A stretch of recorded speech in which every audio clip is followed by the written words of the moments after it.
I'm still close to home and things like that, so that's been really nice. I get to see my folks if I make it down the street 45 minutes, so it's been super cool. Right. I'm assuming, were you already pretty familiar with the program and that kind of stuff even before you got here? Yeah, I grew up in Edmond, so I've known about OU for pretty much my whole life.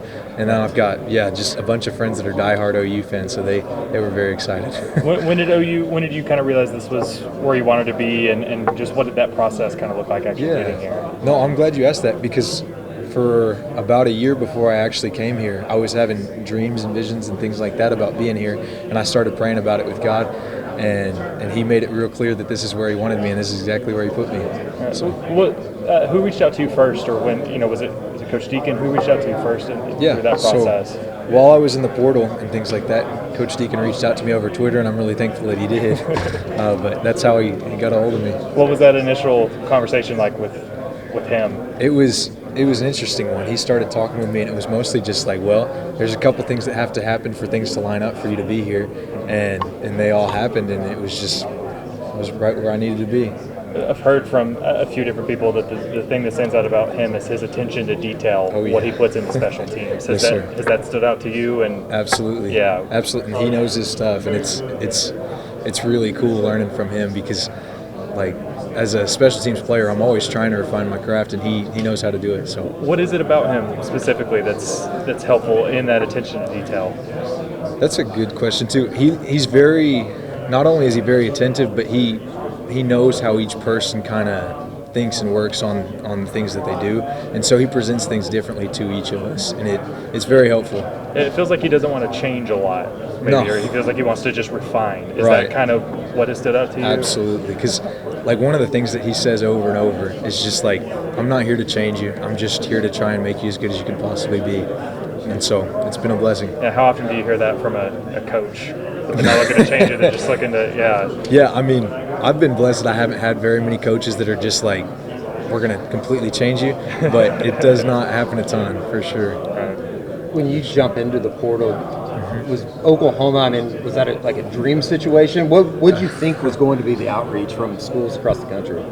Yeah, so I entered the portal, and like I had a good season at UCO, and UCO had went to the national playoffs and things like that, and so I was excited to be in the portal, and things were hard in the portal. I'm not going to lie to you. It was a lot of faith and things like that got me through it, but OU was definitely like my dream school, and it was so cool when it all worked out. Is it, I don't want to say easy to make the transition, but for you, you're not having to really go up against anybody.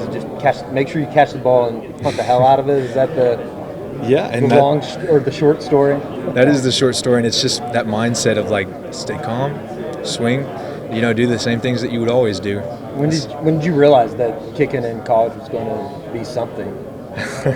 What's funny about that is I actually played college, and I played soccer in college first. So straight out of high school, I went to Lubbock, Texas. I played soccer at Lubbock Christian University there, and then God moved me to UCO, and now I'm here. So it was about October, November of my freshman year in college that I was like, I think that I'm supposed to play football. Did you miss it?